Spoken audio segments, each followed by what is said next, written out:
The Man with the Violin, written by Kathy Stinson, illustrated by Dusan, Petricic.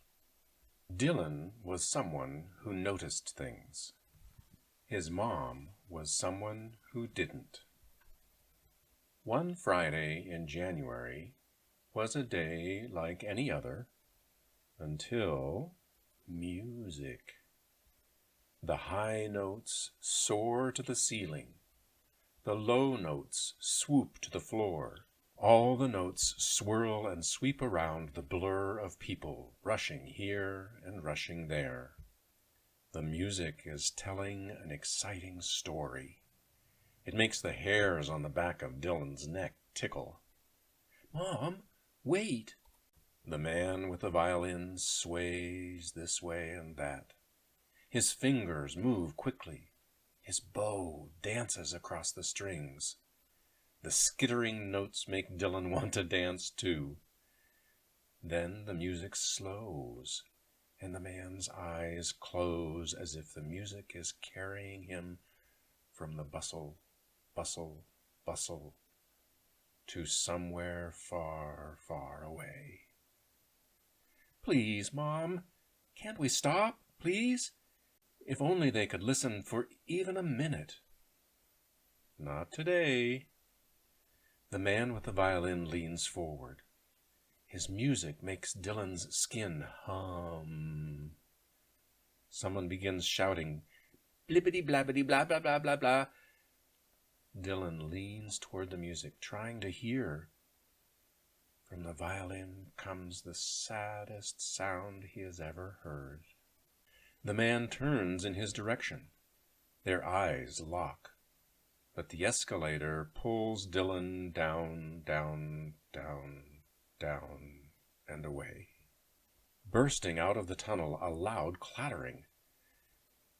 Dylan strains to hear the music, but grumble, grumble, the train gobbles up the faint notes with its roar. All day the music Dylan heard that morning plays in his head. On the way home, he says, "Mom, do you think maybe that man will still be there?" His mom says, "What man?"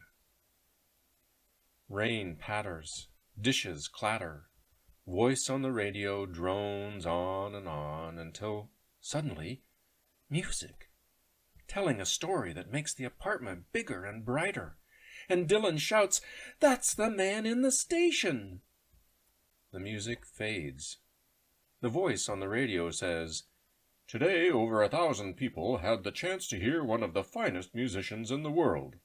Joshua Bell was playing some of the most elegant music ever written on one of the most valuable violins ever made, yet few people listened for even a minute." Dylan says, "I knew it! We should have stopped! We should have listened!" Into a pot of bubbling water spills the spaghetti. Again the musical story slips and slides through the air, and Dylan can almost see the man with the violin standing on tiptoes to reach the high notes. "Dylan, you're right." His mom turns up the radio. Loud and sweet, the music fills every corner of the apartment. And together, Dylan and his mom dance. Together, they listen. So, is Joshua Bell a real person? Yes. He was born December 9, 1967, in Bloomington, Indiana. When he was 4 years old, he tried to make music like he heard on his parents' records by plucking rubber bands that he strung across the handles of dresser drawers. His parents signed him up for violin lessons right away. An early song he taught himself to play was the Sesame Street theme song. By the time he was 7, he played so well he got to perform with the Bloomington Symphony Orchestra and was taking lessons at Indiana University.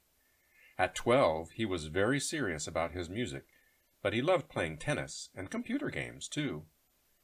Many musicians dream all their lives of playing at Carnegie Hall. Joshua Bell first played there when he was just 17.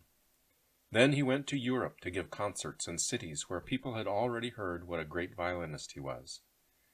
Since then, he has given concerts all over the world. He has made over 40 CDs and has often appeared on television. His favorite TV appearance was on Sesame Street, when he got to play Sing After Me with Telemonster on tuba. Someone once said Joshua plays violin like a god. Did Joshua Bell really do a concert in a metro station where almost everyone just ignored him? Yes, again.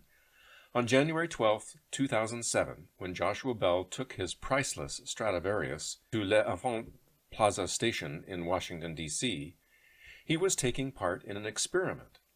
Someone at Washington newspaper wanted to see what would happen if one of the best violinists in the world performed there dressed like an ordinary street musician. He played for 43 minutes. Over 1,000 people walked past. Only 7 stopped to listen for more than a minute. Not one clapped when he finished a piece. Not after one of the hardest pieces of music ever written. Not even after Ave Maria, a well-known song that has been making people cry for almost 200 years. People all over the world pay $100 and more to hear Joshua Bell play in a concert hall.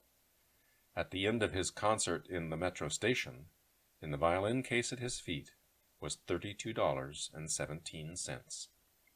There were people passing through the station who wanted to stop but couldn't. Every time a child passed Joshua Bell, he or she tried to stop, but an adult rushed the child along every time to wherever they were going. The boy in The Man in the Violin isn't a real boy, but the story tells and shows how it might have been for one of the real children who heard Joshua Bell play in the metro station that morning. Postscript. In January of 2007, over 1,000 people heard me play my violin in l'Enfant Plaza metro station in Washington, D.C., but very few actually listened. Among those who tried were several children, and I clearly remember them turning their heads, straining to listen while their parents dragged them away, hurrying to get to their destination. Music requires imagination and curiosity, 2 things that children have aplenty, and I believe the world would be a better place if every child's innate appreciation for music were fostered both in school and at home. My own parents always believed that music was every bit as important in life as mathematics and language, and I will be forever grateful to them for giving me the gift of music in the form of a violin when I was 4 years old.